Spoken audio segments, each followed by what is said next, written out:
Ô fille très chère et très aimée, tu me demandes de te faire connaître les différentes espèces de larmes et leurs fruits. Je n'ai pas méprisé ton désir.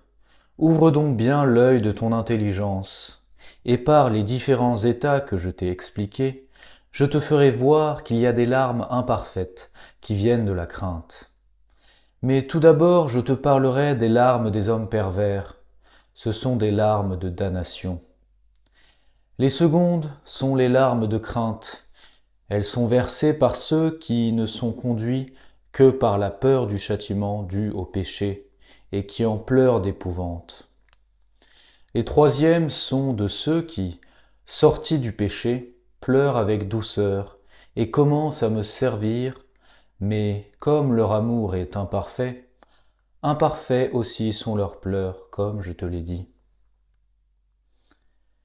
Les quatrièmes sont de ceux qui, arrivés à la perfection de la charité envers le prochain, aiment sans aucun intérêt personnel, car ceux-là aussi pleurent, et leur pleur est parfait.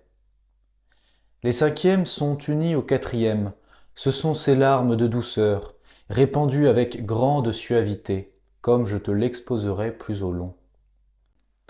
Je te parlerai encore des larmes de feu, qui ne jaillissent pas des yeux, celles-là, pour donner satisfaction à ceux qui, parfois, désireraient pleurer et ne le peuvent faire.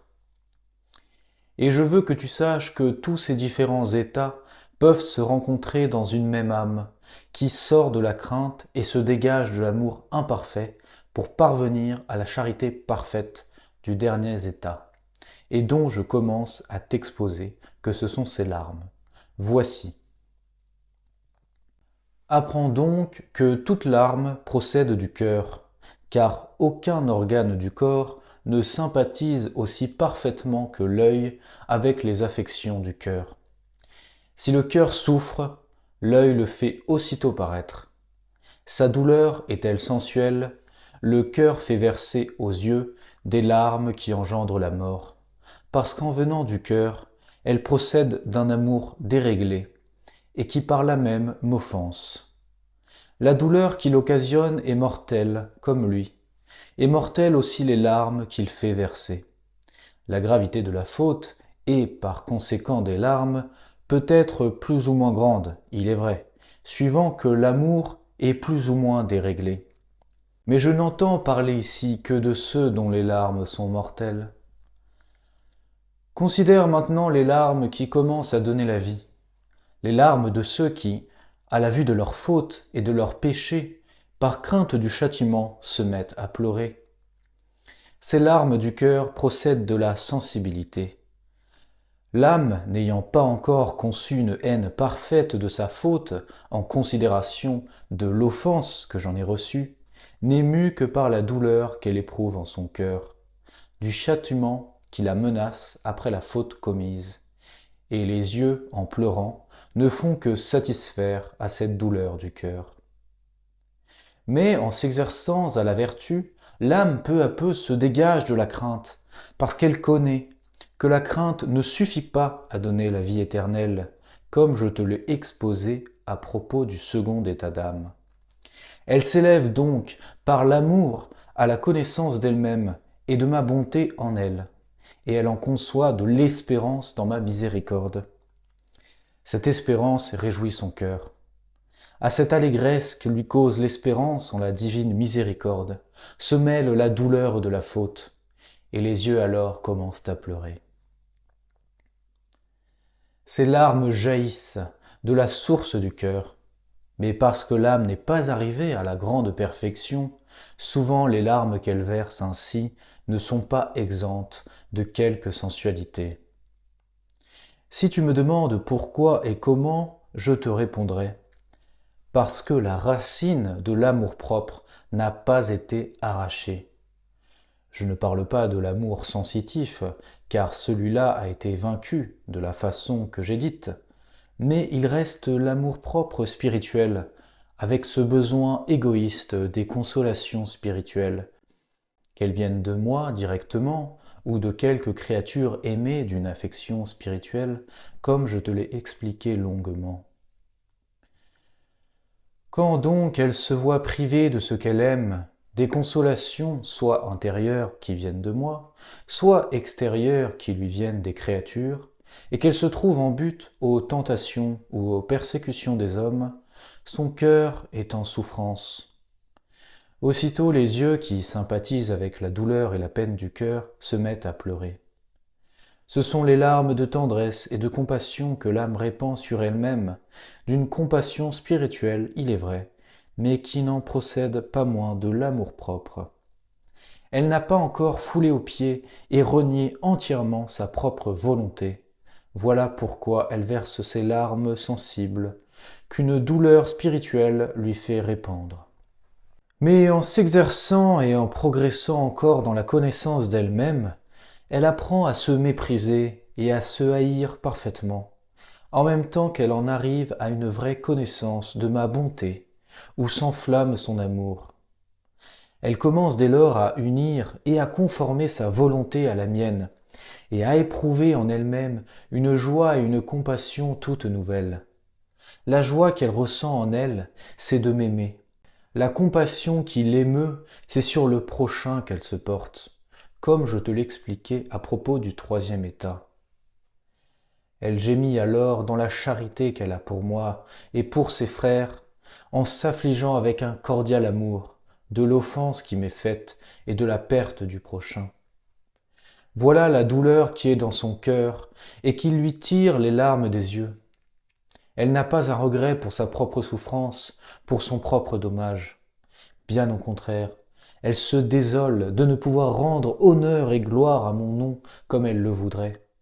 Et dans l'angoisse de son désir, elle trouve délicieux d'être admise à se rassasier à la table de la très sainte croix, pour ressembler à l'agneau sans tache, humble et patient, mon Fils unique, dont j'ai fait un pont, comme je te l'ai dit. Après donc qu'elle a si doucement avancé sur ce pont, en suivant la doctrine de ma douce vérité, elle est passée par ce Verbe, en supportant avec une véritable et douce patience toutes les peines, toutes les afflictions que je lui envoyais pour son salut. Elle les reçoit désormais virilement, sans choisir celle qu'elle préfère. Elle ne se contente pas de s'y résigner avec patience, c'est avec allégresse qu'elle les accueille, et elle regarde comme une gloire d'être persécutée pour mon nom. Pourvu qu'elle ait quelque chose à souffrir, elle est heureuse.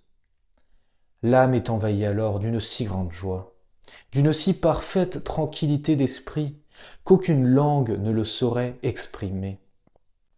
Lors donc qu'elle a passé par ce Verbe, par la doctrine de mon Fils unique, et fixé l'œil de son intelligence sur moi, la vérité première, elle contemple cette vérité. En la voyant, elle la connaît, et en la connaissant, elle l'aime. Son amour suit l'intelligence et goûte ma divinité éternelle, qu'elle voit unie à votre humanité. Alors elle se repose en moi, l'océan de paix, son cœur est uni à moi par le sentiment de l'amour, comme je te l'ai dit à propos de ce quatrième état d'union. Cette présence, sentie de ma divinité éternelle, fait alors couler des yeux des larmes de douceur, qui vraiment sont un lait dont l'âme se nourrit dans la véritable patience. Ces larmes sont comme un onguent parfumé qui répand une odeur d'une grande suavité. Ô ma fille bien-aimée, combien glorieuse est cette âme qui a réellement su traverser la mer des tempêtes et arriver jusqu'à moi l'océan de paix, pour y remplir le vase de son cœur dans les flots de ma souveraine et éternelle divinité. Les yeux, où se déverse le cœur, s'empressent à le satisfaire et ils répandent des larmes. C'est là le dernier état, où l'âme est tout ensemble bienheureuse et affligée, bienheureuse à cause de l'union qu'elle est faite avec moi par le sentiment de ma présence en goûtant l'amour divin, et affligée par l'offense qu'elle voit faire à ma bonté et à ma grandeur, qu'elle a contemplée et savourée dans la connaissance d'elle-même et de moi, par laquelle elle est parvenue à ce dernier état. Cette affliction ne fait pas obstacle à l'état d'union, ni n'empêche les larmes de grande douceur que lui fait répandre la connaissance d'elle-même. C'est la charité qu'elle a pour le prochain qui l'a fait. Tout ensemble, pleurer d'amour pour la divine miséricorde et pleurer de douceur pour les péchés d'autrui. Elle meurt avec ceux qui pleurent, elle se réjouit avec ceux qui sont dans la joie. Ceux-là sont dans la joie qui vivent dans la charité, et avec eux l'âme se réjouit, en voyant que mes serviteurs rendent honneur et gloire à mon nom. Ainsi, loin que les larmes d'affliction empêchent les larmes de douceur que fait verser le sentiment de ma présence, elles en sont comme le condiment. Si les douces larmes que l'âme a trouvées dans l'union avec moi n'étaient pas assaisonnées par celles que fait répandre la charité du prochain, elles seraient imparfaites. Par cette exclusion, l'âme tomberait dans la présomption. Un souffle subtil de vaine gloire la précipiterait de cette hauteur dans la bassesse de sa première abjection. Il faut donc qu'elle ne sépare jamais la charité du prochain d'avec cette vraie connaissance d'elle-même, et que par ce moyen elle nourrisse en elle le feu de ma charité. En effet, la charité que l'on a pour le prochain dérive nécessairement de la charité qu'on a pour moi, c'est-à-dire de cette connaissance par laquelle l'âme se connaît et ma bonté en elle. Elle voit alors que je l'aime ineffablement, et de ce même amour dont elle se voit aimée, elle aime toute créature raisonnable. Voilà la raison pour laquelle l'âme, dès qu'elle me connaît, dilate son amour pour y envelopper le prochain. Dès qu'elle le voit, elle l'aime ineffablement, afin d'aimer ce qu'elle voit, que j'aime davantage. Puis elle connaît qu'elle ne peut me procurer à moi-même aucune utilité, ni me rendre ce pur amour dont elle sent que je l'aime. Dès lors, elle se met à me témoigner son amour par le moyen que je lui ai donné, c'est-à-dire par le prochain, auquel vous devez vos services. Toute vertu, ai-je dit, s'exerce à l'égard du prochain, en général ou en particulier, selon les dons divers que vous avez reçus de moi et dont je vous ai confié la dispensation. Vous devez donc aimer, de ce pur amour dont je vous ai aimé, mais cela, vous ne le pouvez faire vis-à-vis de moi, parce que je vous ai aimé. Je dois être aimé, et aimé sans intérêt personnel, car je vous ai aimé sans être aimé de vous, et avant même que vous ne fussiez. C'est l'amour qui m'a porté à vous créer à mon image et ressemblance. Or cela, vous ne pouvez me le rendre à moi-même, mais vous le devez faire aux créatures douées de raison, et les aimer sans en être aimées, et sans viser aucun intérêt personnel, temporel ou spirituel. Il vous faut les aimer uniquement pour l'honneur et la gloire de mon nom, parce que je les aime. C'est ainsi que vous accomplirez le commandement de la loi, qui est de m'aimer par-dessus toute chose, et le prochain comme vous-même. Il est donc bien vrai que l'âme ne peut parvenir à cette hauteur que par le second degré d'union que l'on trouve dans le troisième état. Mais aussi, après y être arrivée, elle ne s'y peut maintenir si elle s'éloigne du sentiment qui produit les secondes larmes, les larmes de douleur.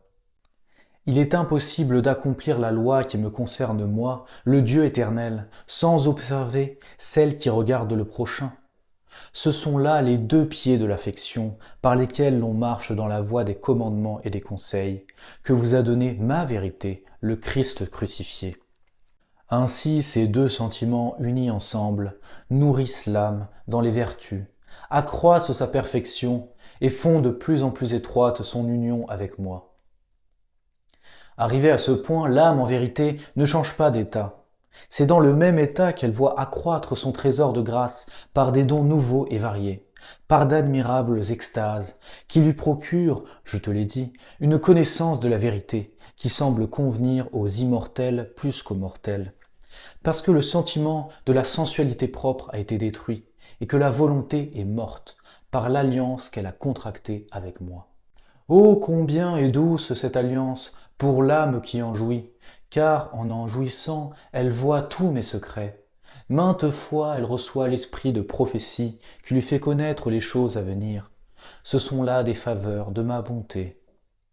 Mais l'âme humble n'en doit pas moins mettre toute son espérance dans le sentiment même de ma charité, qui dompte l'appétit des consolations spirituelles et se regarder comme indigne de la paix et du repos de l'esprit pour mieux croître dans la vertu intérieure. L'âme n'est pas établie à demeure à cette hauteur de ce sommet. Elle redescend dans la vallée de la connaissance d'elle-même. Ces lumières particulières sont des grâces que je lui accorde pour qu'elle grandisse toujours. Car en cette vie, l'âme n'est jamais si parfaite qu'elle ne puisse encore s'élever à une plus grande perfection d'amour. Il n'y a que mon très cher fils unique, votre chef, qui ne pouvait croître en perfection parce qu'il était une même chose avec moi et moi avec lui. Son âme, par conséquent, était béatifiée par l'union de la nature divine.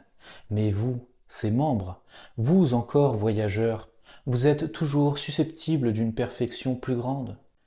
Vous ne vous élevez pas pour cela à un autre état, comme il a été dit, puisque c'est le dernier auquel on arrive, mais vous pouvez, à votre plaisir, par le secours de ma grâce, développer sans cesse la perfection de ce dernier état.